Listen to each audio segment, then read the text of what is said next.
What happens when a runaway alien princess crash lands in the Discovery's mess hall and befriends Tilly?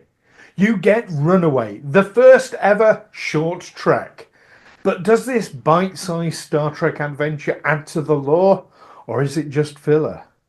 Craig and I are breaking down what's good, what's bad, and what's absolutely batshit crazy about Runaway. Let's dive in.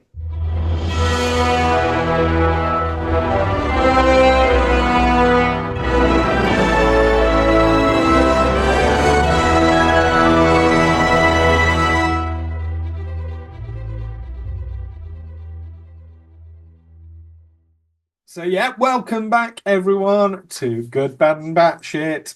This time, it's not a proper series. It's a How short dare you? stretch. I thought you were going to hold up a sign then. No, no. Help me or something, you know. It's not quite Stockholm Syndrome yet. You're not holding us against me will yet.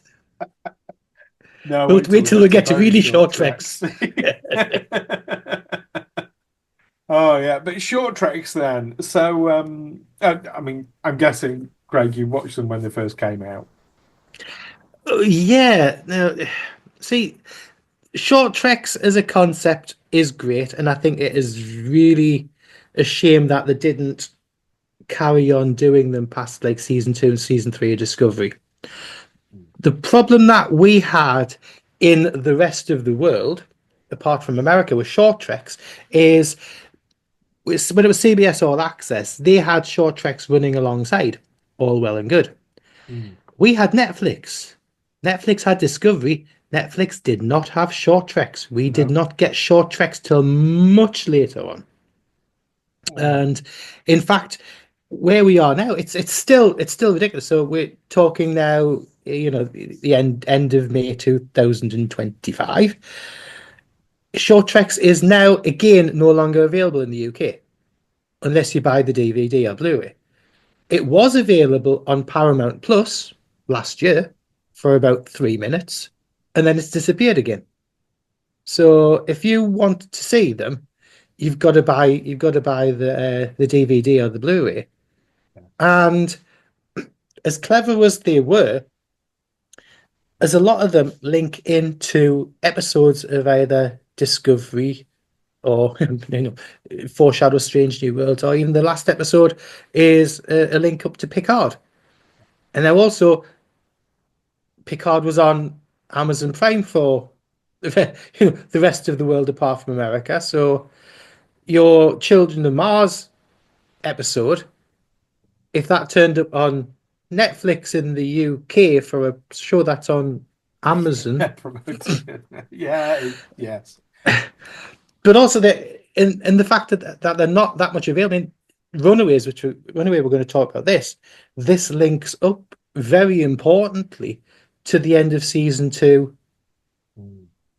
of Discovery. The character introduced is quite integral to what happens at the end of Discovery. So if you haven't seen short treks, and I bet your bottom dollar, your casual watchers around the world Yeah. who don't say, you're probably lucky if you're going to have like 25 to 30% of people who watch in Discovery actually watch this short treks episode. Yes. The fans will have hunted it down. Mm. And then, but if you actually watch the episode in the end of season 2, it's got previously on Discovery, and it shows you the clip from Short Treks. So if you're watching, thinking, have I missed an episode? Yeah. Yeah. Unless you're a hardcore fan. So The kind of the thing concept of with me, Short Treks is brilliant, and I think they should have made more of them, because I think as a concept, it's great to do smaller, shorter stories in the Star Trek universe. There's some absolute corkers in there. Mm. And also, it's something that if you've got an idea for something that wouldn't necessarily stretch to an episode, or be a B plot or something like that, it's a great way to get people in with shorter episodes. Yeah. And incredibly dramatic. I mean, like I said, we're going to talk about Runaway, but the Picard themed one, I forgot the name The of the children, episode. children, the children Children in of Mars one. Mars. Yeah. Children of Mars, thank you. Yeah. That's a brutal and really hard-hitting episode in its own right. Yeah, I thought I I mean, really liked it. there's some really really cool episodes in there. I think the Tribbles one's quite funny. There was a Oh, problem with Malcolm, I think it's called, and the Harry Mudd one is funny. yeah. But I'm actually going to going to bring up that Harry Mudd Short Treks episode in our next episode where we do Good, Bad, and Batshit with Picard. I have some beef. Oh, okay. You're bringing up Harry Mudd in Picard. Okay, Yeah, that's going to be yeah. really interesting. Yeah. Anyway, That'll put cat amongst pigeons. But I mean, what was your thought on your short treks? pretty much same as yourself. I thought it was a brilliant concept, and a really nice. I'm trying to remember kind of when I saw it, but it felt like it was between series. So rather than it just being this sort of desert wasteland after the end of one season and waiting for another season, it actually gave something in the middle, a little oasis of Star Trek. That's how I'm remembering it. That might not be the case. That might have just Do you been really remember nice after when? to watch it. Also, when I think we did mention this on the disc. Yeah, I think we mentioned this on the Discovery episode for the Vulcan Hello. Is one of the concepts initially for the reboot of Star Trek was going to be that it was going to be an anthology series. Yes, yes. This Now, feels like that, doesn't it? it is, and this is the thing that it proves that you could actually do a Star Trek anthology series if you wanted to. And you could dot around the times, you can dot around all different um, times in Star Trek. I know it's expensive. I mean, this is one of the things that's been coming up a lot lately because not too long ago, the uh, latest series of Black Mirror launched on Netflix. And throughout all the press and throughout everything like that, they were saying about how expensive Black Mirror is to do because every story is different. Every story's got a complete new cast, new location, new set. So you're not condensing your costs by having a lot of fixed sets. I mean, you look at Enterprise when they got into their fourth season, there was a lot more two-parters and three-parters because they could spend more money on the sets and build things bigger because they were known very well that they were going to be using them for multiple episodes. Mm.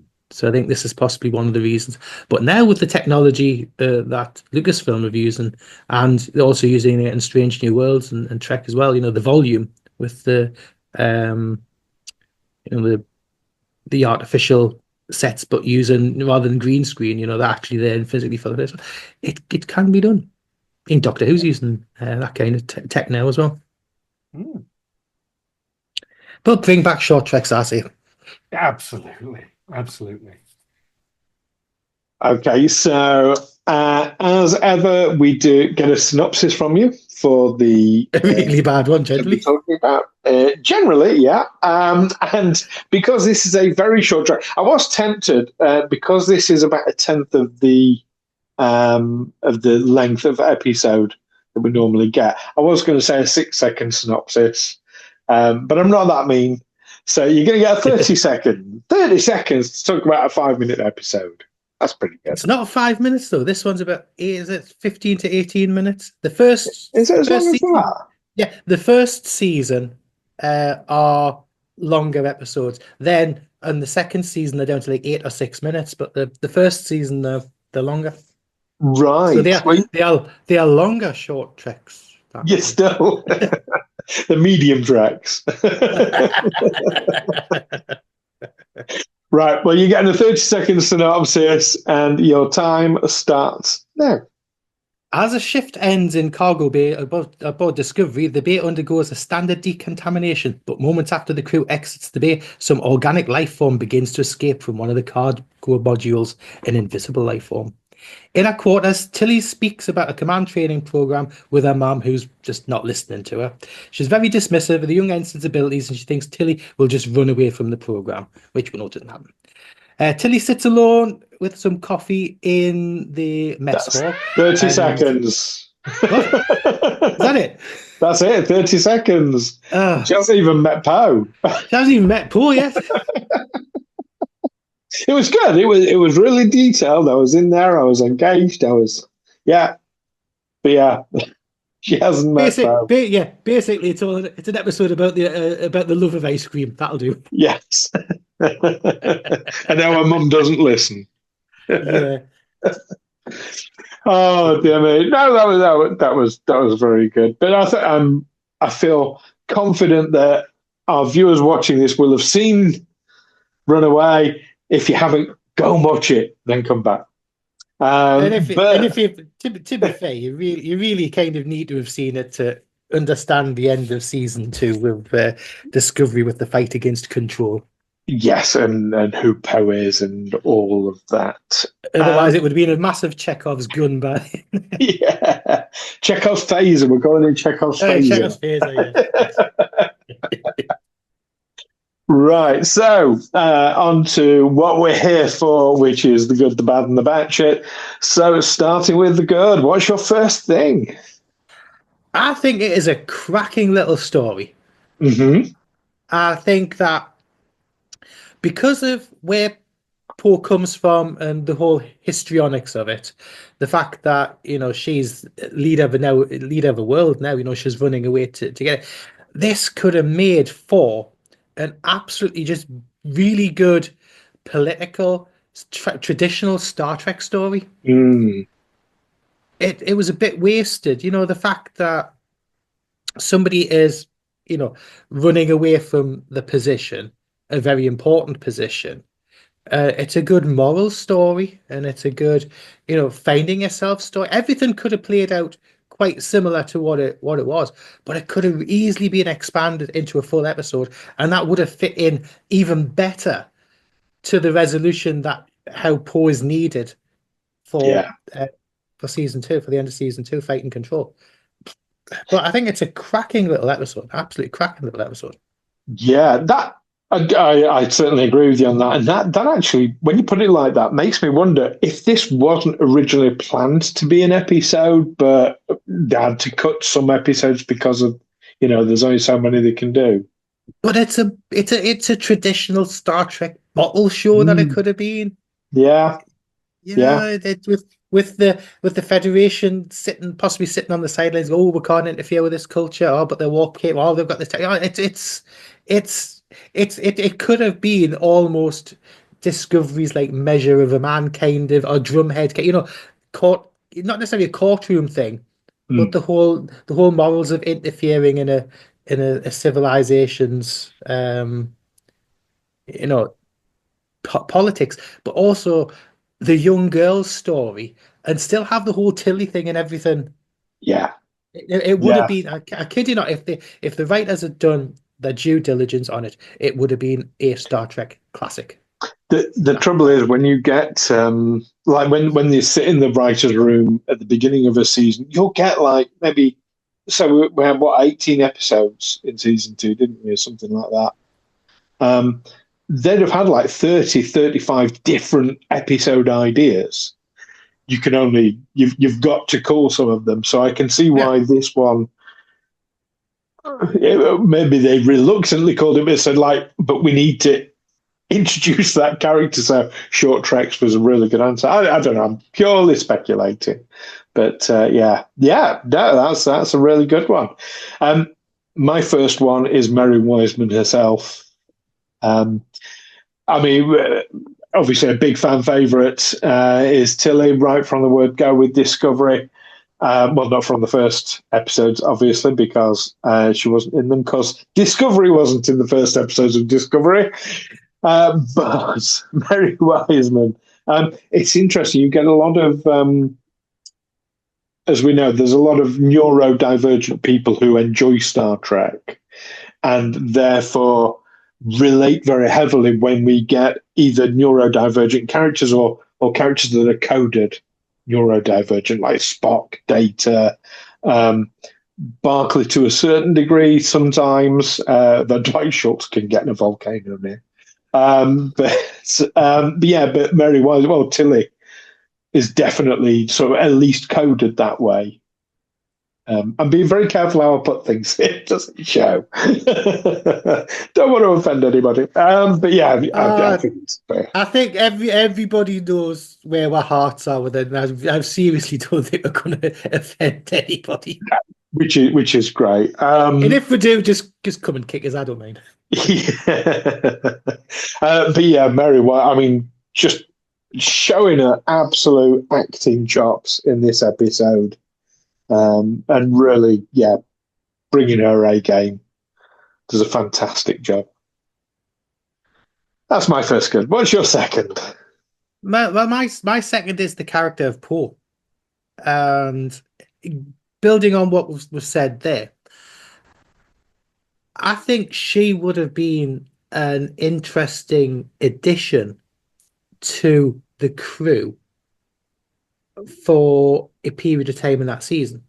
For instance, if she'd been brought on board, knowing the whole situation, and if she had claimed asylum on Discovery and been on board the ship as things were going on, that could have been a natural progression. So, but I think the actress has found, really fun with it, and it would have given Tilly a new friend and a good bond for her for the rest of the season. Yeah. So, what we discussed there, doing a full episode on it, the other way around of doing it could have bring her on board. She's an alien, she's a genius. Her just imagine her and Stamets having a one-upmanship competition about who's the kind of cleverest. Yes. Now I need a short trek to see that interaction. Absolutely. But I think no, shit was great, and I think that character could be used more. So, I mean, it'd be great for her to turn up on Strange New Worlds at some point. Yes. If you've got something that's fun and clever enough, and she seeks out the Enterprise because she can't get hold of any more ice cream or something, go for it. Yeah. No, that would be definitely be good. My second one is kind of how self-contained. I mean, you said about it being a bottle episode, and the fact it is so self-contained in itself. It's a complete story. It's efficiently told, and it's a really easy thing to watch. You don't have to. I think you could watch this without really having watched Discovery at all. Yeah, you still get it. It's like a morality. It's more like a morality play, isn't it? Yeah. So that was my second. What's your third? My third is just a little snippet of what happens in the episode. It's the fact that when Tilly's in the mess hall and Poe's gone a bit crazy around, and it hides, and some crew members come in and they look at the place in an absolute, it's been trashed. And Tilly says, it wasn't her, it was hormonal space rabbits who did it. It's like, hell, man. That's proper laugh out loud. It is actually genuine. The way she's just sitting there like, yeah, hormonal space rabbits. It's a good answer. I like crap jokes and stuff like that, And it's not one that people would really question, because what question can you possibly ask to that extent? What? you just back out of the room quietly and nod. Yeah. Okay, you get on with that. You deal with that. I'm not clearing up this. Good luck. Fantastic. Well, mine is kind of similar to my first one. It's actually the relationship between Poe and Tilly. their chemistry together. I think they, both as actors and as characters, work incredibly well together. They just gel and mesh once you get over that initial sort of trust thing. Yeah, and despite the short runtime, it feels like it's a complete evolved relationship as well. Yeah, sometimes really well told. you'll know that a lot of it is down to casting. Yes. And Yeah. if you've got, in the casting process, when you get shortlisted, especially in a place like America, where you get your chemistry tests where you put your two actors together to see if they work, and it works. You can tell they've done the due diligence there and works spot on. But yeah, you feel that the relationship works naturally, and it's not just for. Sometimes you can say stuff like, "I don't believe that." This time, that's cool. Absolutely. But it's not all plain sailing. It's not all ice cream. Sometimes there's bad things as well. So give us your first bad. To be fair, my first bad was actually what we've already mentioned, was the whole distribution of short treks, and the fact that if you weren't in a territory to be able to see it, and considering how necessary it is for the storyline later on, it's a bad thing. You don't. With the short treks, it's not the only episode that does this, and it just works against the episodes that they are linked to. That if you don't get to see it, and that they are actually quite necessary to see another episode. And I just think that's a bad for me. Yeah, I'd go with that. For me, it's lack of backstory for Poe. I mean, we hear, she's this queen, she's reluctant, all the rest of it, but fundamentally, who she is, it's clear that the actor really, puts a lot into the character. The character feels well developed, but we don't know how she got to where she is. I felt. Does that make sense? That's what I've put. Oh, right. Okay. Well, that makes perfect sense to you then. Hopefully it makes sense to our audience. Yeah, it is. It says it's the politics of I've put down the politics of our planet is done in too few sentences. And it's not expanded upon how important she potentially is. And yes, the actress, she brings everything to it, but it's what I put on. It says, it would have been much better. The politics then would have been much better as a full episode, is what I've put on my notes there. And it would be good for Strange New Worlds to go to our planet. And again, what I've said before, to see more of the backstory, see more of something like that, and to expand on it. Yes. Poe's great. We need more of her. Yeah. Fantastic. So my second one is, despite the fact that we meet Poe later, and it's important that we have already met Poe, aside from that, I don't feel like it really, as an episode, it really adds to the Star Trek universe. It's kind of, it's a great story, but it's not in of itself an important story. I think that's the necessity for Strange New Worlds, though. Not Strange New Worlds. For short tracks. Oh dear God, I haven't said that about Strange New Worlds. Well, I love you, Strange New Worlds. Yeah. Kind of yes and no. So the short track where we see Pike as a prisoner, for example, that I felt was really important, sort of character exposition, like telling us who Pike is as a person. Yeah. I mean that one there, was that the third or fourth episode? I can't remember. It's something like that. That one there, the Strange New Worlds the Enterprise one with Pike. I mean, that is a good kind of variation on the Kobayashi Maru thing, where a crewman's put in a not quite a no-win situation, but and it's not even like a loyalty test, but it's a test of character, like the Kobayashi Maru is a test of character. Yes. Yeah. It's a variation on a theme. I think it's very clever. Yes. Yeah, that's it. So it kind of it adds a thing. It adds a dimension. Yeah, whereas this episode, other than introduction of character, it doesn't. But like you say, that's maybe just half the course with short treks. Maybe my expectations are too high. Yeah.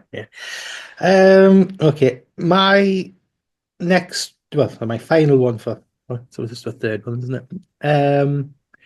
Okay. How the heck does Tilly get to the transporter room and use the transporter without lots of bells and whistles and alerts going on? Yes, I know it's on downtime and stuff like that, but come on a second, and where exactly is she beaming her to? Yeah, that is a great technical point, and I'm there for it. Yeah, I mean she's an ensign, so that means she's an actual officer. There's seems to me a whole thing with Star Trek. We get the impression that ensigns are treated more like crewmen. Yeah, but an ensign is an actual officer. An ensign could technically take command of the ship. They have that authority. So, yeah, I mean, they're the lowest ranking officer, but they're still an officer. Well, you don't just waltz into a transporter room unauthorized and then beam, because then the bridge would be lighting up. Yeah, somebody somewhere would be on the bridge going, "I'm reading an unauthorized transporting progress." Yes, and you've had who on board doing what? Should have been straight in front of the captain and like, what the hell? Yeah, I think that's a really valid and technical point. Yeah, if you'd been under Picard or Kirk or something like that, she would have had a backside handed to her two hands. Yes. My last one is so I went back and forth on this, but like, is it a bad thing? Is it a good thing? I've settled on bad.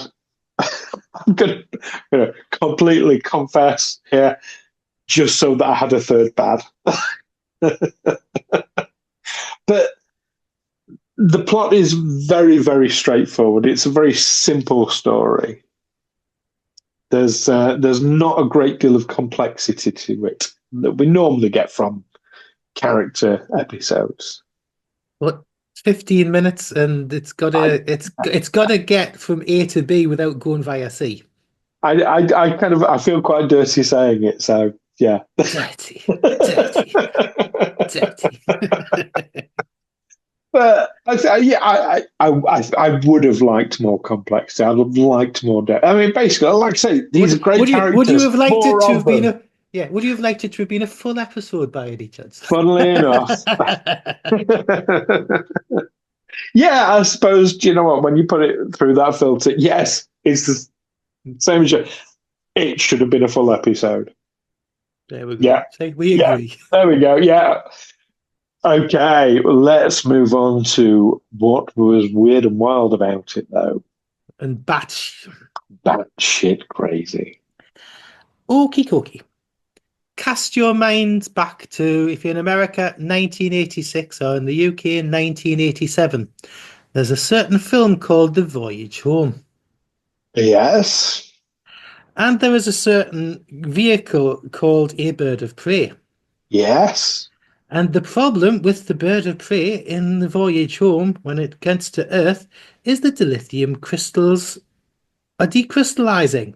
Yes. And the term Mr. Scott uses, even in the 23rd century, we cannot regenerate the lithium crystals. Yes. So, in Strange New Worlds, Poe knows how to regenerate the lithium crystals. Yes. A good 30 years earlier. and they know about this on the Discovery, and so really, come on. Oh, okay. I'm going to theorize here. Poe's planet is not a member of the Federation. Yeah, but they know the technology exists. Yes. If China develops a technology that we don't have, we might say we don't have the technology to do that. Doesn't mean to say nobody has the technology to do that. Just we don't have the technology. I don't know. Yeah, it's yeah. a stretch. It is. It is.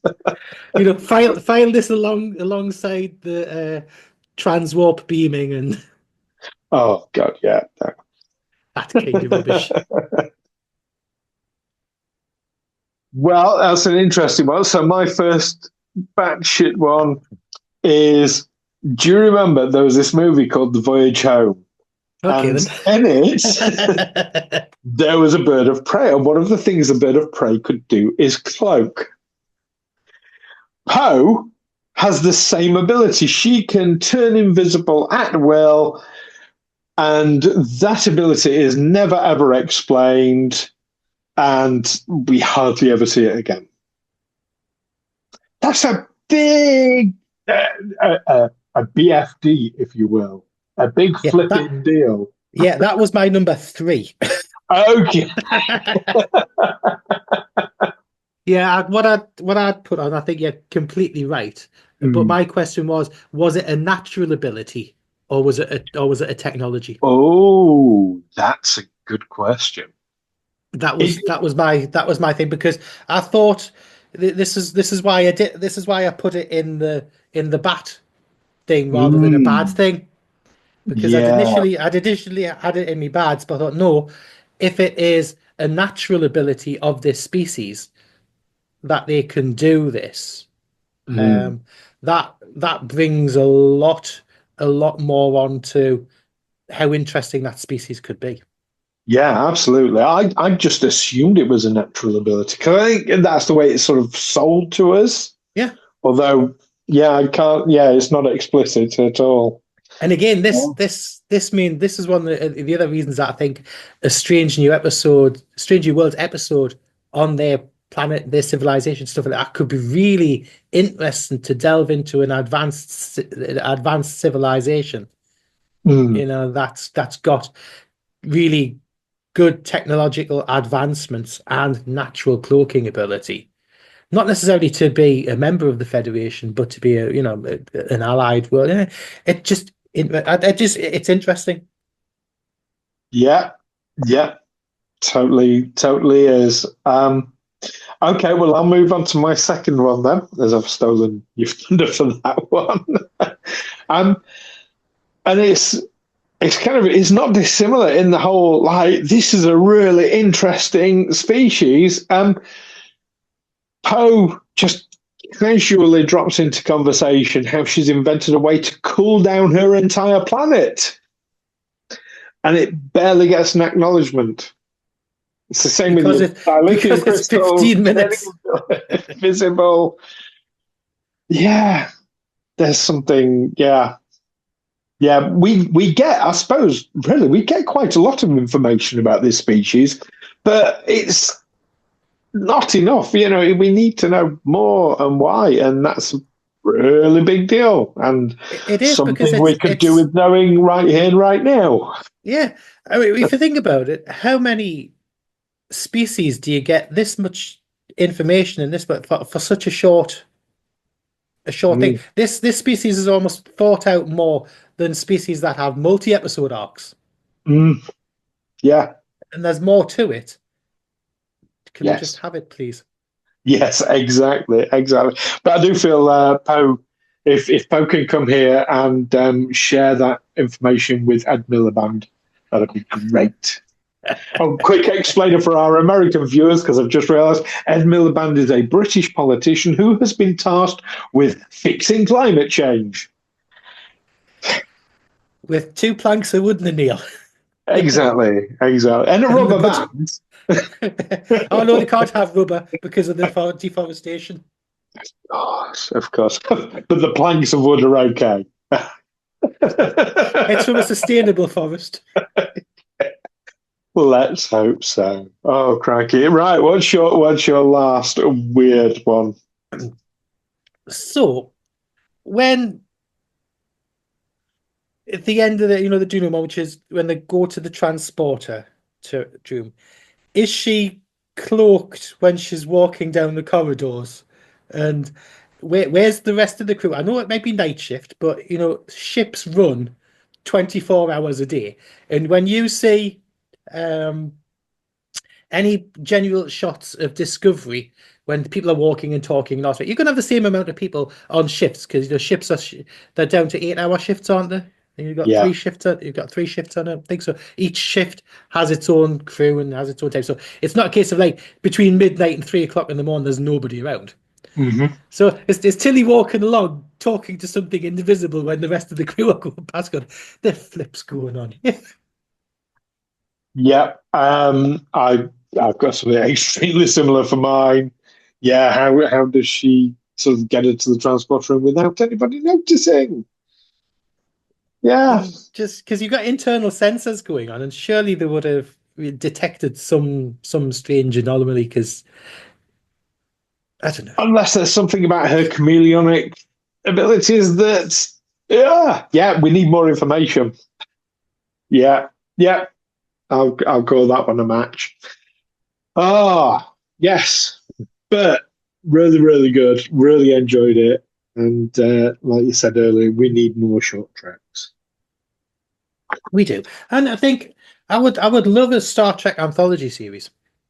Where you could use it to pilot new ideas and also catch up with characters who you might not have seen for years.